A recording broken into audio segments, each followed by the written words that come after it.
आदाब, जय हिंद, जय भारत। मैं मोहम्मद तौफीक BTS news and TV channel में आपका इस्तकबाल करता हूं। आइए देखते हैं आज की ताज़ा खबर। सबसे पहले आप अपना परिचय। पारिजात त्रिपाठी, जिला खनन अधिकारी, वाराणसी।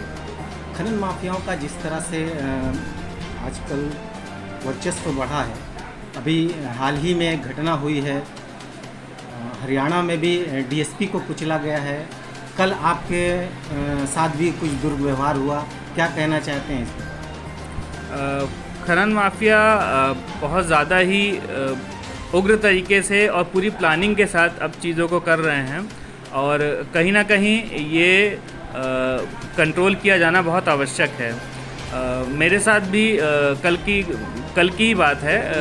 हमको सूचना मिली थी कि रामेश्वर एरिया में कहीं 2-3 जगह खनन हो रहा है, तो हम लोग अपने चेकिंग करने के लिए निकले हुए थे। तो उसमें 2 गाड़ियों को सीज़ भी किया है, लेकिन वहीं पे करुमा गांव के आसपास एक JCB खनन कर रही थी, अवैध खनन कर रही थी और इसमें 2-3 ट्रैक्टर भी थे। तो JCB को रोकने की पूरी कोशिश की जा रही थी, लेकिन वो JCB वाला हम लोग के लाख रोकने के बावजूद भी वो हमारे स्टाफ को पकड़ के घसीटे लिए जा रहा था। वो उसका लगभग पैर कुचलने ही वाला था वो, और उसके बाद फिर जब उससे उसको नीचे उतारा गया तो वो हम लोग साथ अभद्रता भी कर रहा था, बहुत गाली गलौज कर रहा था। नहीं, वो नहीं पकड़ा गया, क्योंकि जब आप लोगों को ये सूचना मिलती है खनन की, आप उस वक्त जब जाते हैं तो क्या पर्याप्त सुरक्षा व्यवस्था आपके साथ नहीं होती?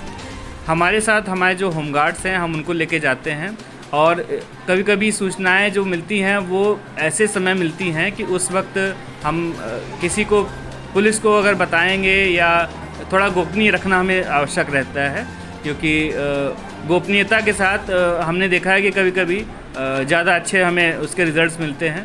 जब हम गोपनीय रखते हैं चीज़ों को तो हम उसमें कार्रवाई कर पाते हैं बेहतर तरीके से।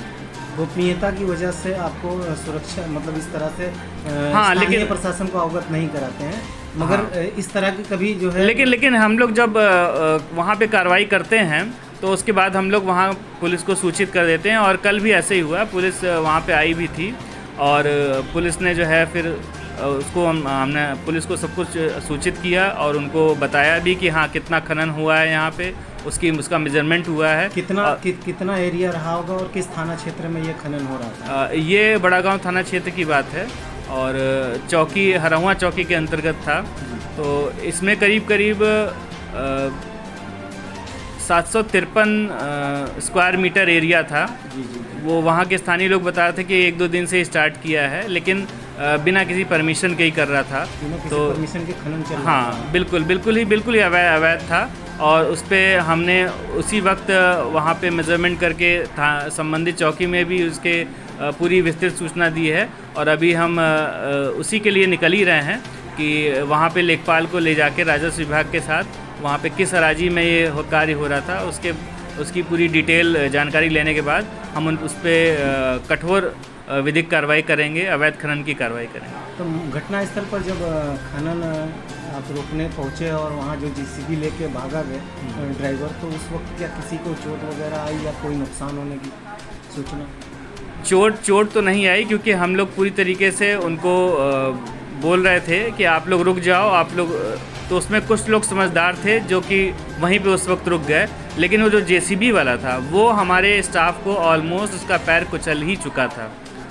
तो उसके बाद भी उसको कहा गया कि चलो ठीक है, आप हम लोगों ने उसको ये समझाया कि आप गाड़ी लेके चलिए और इसमें जो भी कार्रवाई होगी उसमें आपको देखा जाएगा कि आप कितने दिन से कर रहे हो, क्या कर रहे हो।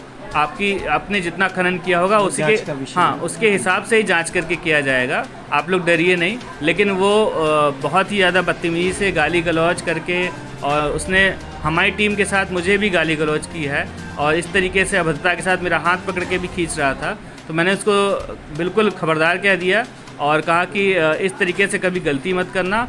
विधिक कार्रवाई जब कोई हो रही हो, अवैध खनन रोकने की प्रशासनिक कार्रवाई हो रही हो, उसमें बाधा उत्पन्न मत करना। स्थानीय थाने से कोई सहयोग आपको मिला था उस वक्त? हमारे होमगार्ड्स ने फ़ोन करके बताया था थाने में, तो थाने पे लोग आए थे। उसके बाद आए थे लोग वहाँ पे, सब इंस्पेक्टर आए थे लेकिन तब तक वो लोग पूरी तरीके से वहाँ पे बहसबाजी करके और अभद्रता करके जितनी 2-3 ट्रैक्टर थी उसके ड्राइवरों को भी भगा दिया, और जेसीबी वाला भी फिर बातचीत करके वैसे तो बोल रहा था कि अरे मुझे चोट लग गई है, क्योंकि उसको लाठी वाठी भी मारी थी, क्योंकि वो इस तरीके से हरकत कर रहा था कि हम लोग के स्टाफ का पैर कुचलने वाला था। कल एक सूचना मिली, मिजमिटिया गांव है वहां पर खनन को लेकर एक व्यक्ति को गोली मार दी गई।